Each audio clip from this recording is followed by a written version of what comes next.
Olá, como eu prometi no vídeo passado sobre a condropatia patelar, eu me comprometi a hoje explicar um pouquinho mais a teoria do alongamento, o porquê de estar fazendo esse alongamento do reto femoral para a lesão da condropatia patelar.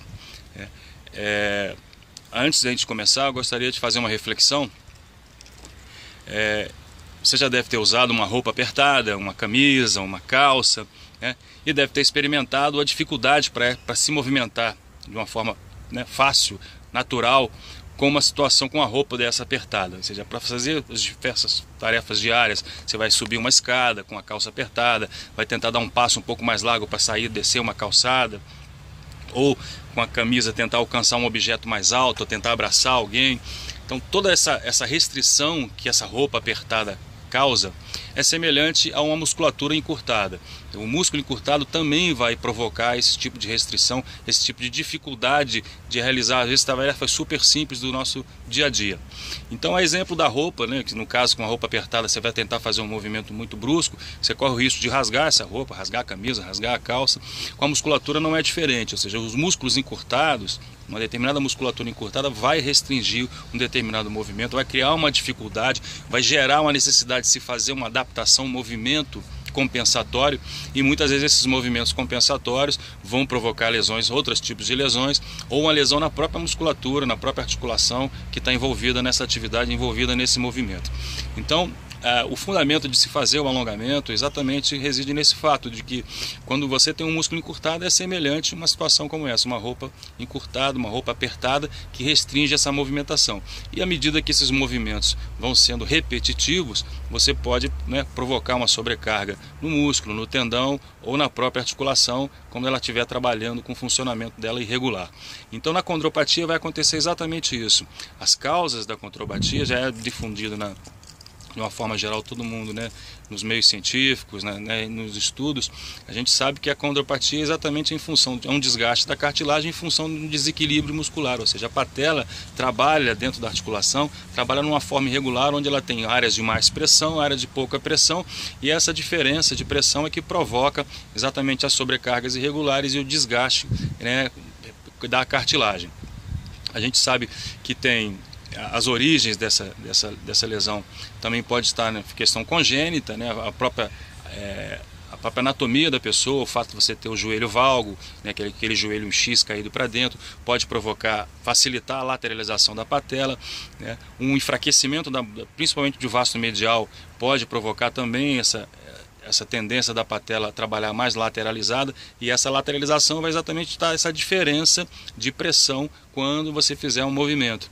E aí o que a gente precisa fazer para reverter essa situação é um trabalho de fortalecimento visando reequilibrar essas forças, mas isso por si só não dá o resultado, porque além desse enfraquecimento você tem essa retração da musculatura, que pode vir de reto femoral, de vasto lateral, de tensor da face lata.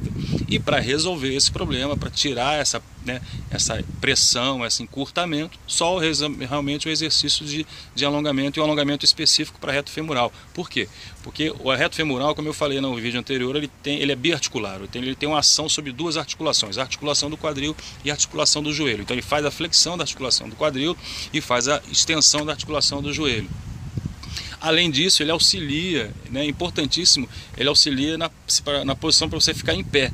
Então ele dá o equilíbrio da bacia. Se você botar a mão na parte superior da sua coxa e jogar seu tronco um pouquinho para trás, você vai ver que imediatamente ele contrai, exatamente na tentativa de manter o equilíbrio da bacia.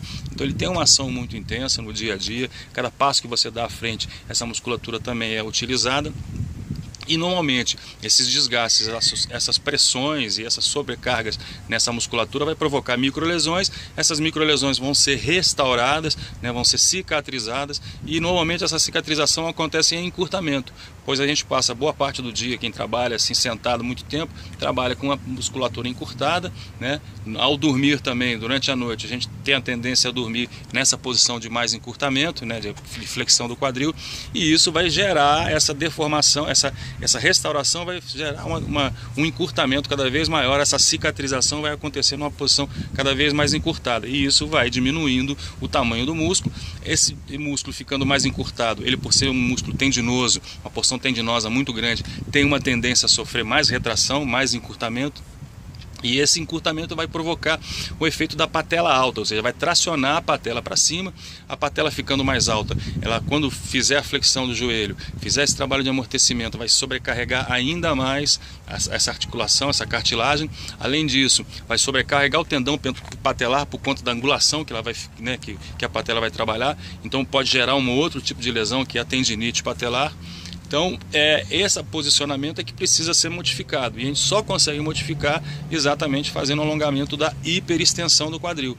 Aquele movimento simplesmente de pegar o calcanhar atrás, flexionar o joelho e pegar o calcanhar atrás, trazendo o calcanhar em direção ao glúteo, ele só vai agir uns músculos monoarticulares, ou seja, na parte do quadríceps que tem ação sobre a extensão do joelho. Então, vasto lateral, medial, vasto intermédio e o reto femoral também. Porém, ele não vai ter uma eficiência tão grande porque ele não está fazendo essa hiperextensão do quadril, não está fazendo um alongamento tão eficiente para esse músculo específico.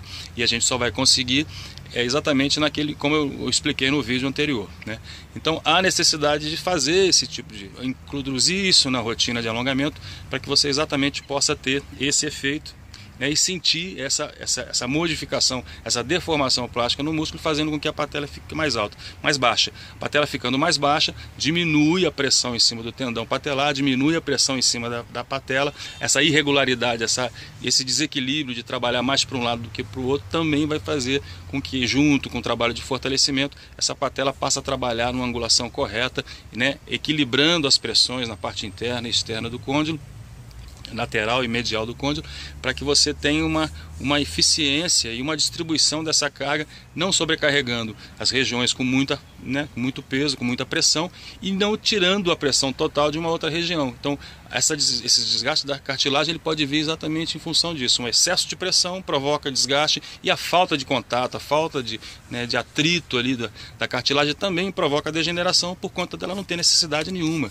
Se ela não tem contato, não tem um deslizamento ali, ela tende a se amolecer e a se desfazer também, né? Então, esse alongamento vai promover esse equilíbrio na musculatura, fazer com que a patela trabalhe de uma forma regular. Como eu citei a questão do tendão patelar, né, tendinite do tendão patelar, ele vai ter uma ação importante também nesse tipo de lesão. Eu acho que é muito comum, a gente já viu situações em que um atleta usa uma tira subpatelar, é uma faixa que se coloca embaixo do joelho, exatamente na tentativa de pressionar um pouquinho o tendão, fazer com que a patela fique mais baixa e diminua essa tração sobre o tendão e essa pressão na patela. Então, em alguns casos, permite que a pessoa possa fazer uma corrida, jogar um basquete, fazer uma atividade física sem sentir tanta dor, exatamente por causa dessa ação mecânica. Só que a gente não precisaria usar esse tipo de situação, né, esse tipo de artifício, simplesmente fazendo um alongamento. Você já ia colocar a patela na posição, já ia aumentar o tamanho da musculatura, né, aumentar o comprimento do reto femoral, e a patela por si só já ia trabalhar na posição certinha. Então você evita, né, um gasto, né, desnecessário com um utensílio como esse. Então é aí que está exatamente o motivo de eu estar recomendando para vocês o alongamento do reto femoral daquela forma como a gente fez no vídeo anterior. Então esse é o fundamento. Eu tentei ser o mais simples possível, não me embasar tanto em termos técnicos, né? Mas a ideia é que você agora entenda o porquê de estar fazendo o alongamento, né? Porquê de estar utilizando essa técnica, e sabendo o porquê disso, entendendo o para que isso serve, você consiga valorizar mais e colocar isso em prática, e também ajudar a difundir isso com seus colegas, aqueles que você porventura saiba que estão tendo o mesmo tipo de problema, porque a gente sabendo o que está fazendo, entendendo o porquê, fica muito mais fácil dar continuidade, se engajar e realmente colocar aquilo dentro da nossa rotina. Ok? Então agora você já sabendo disso, coloque em prática, né? Me dê o feedback, me dê o retorno, qualquer dúvida que você tiver, aí tem os canais de comunicação, é só entrar em contato comigo, que à medida do possível a gente vai responder. Nos próximos vídeos, como eu falei, a gente vai discutir outras lesões, falar sobre outros problemas e sugestões de novos alongamentos também para esses tipos de lesões. Ok? Eu sou o professor Luiz Roberto Gonzaga e vou botar você para correr.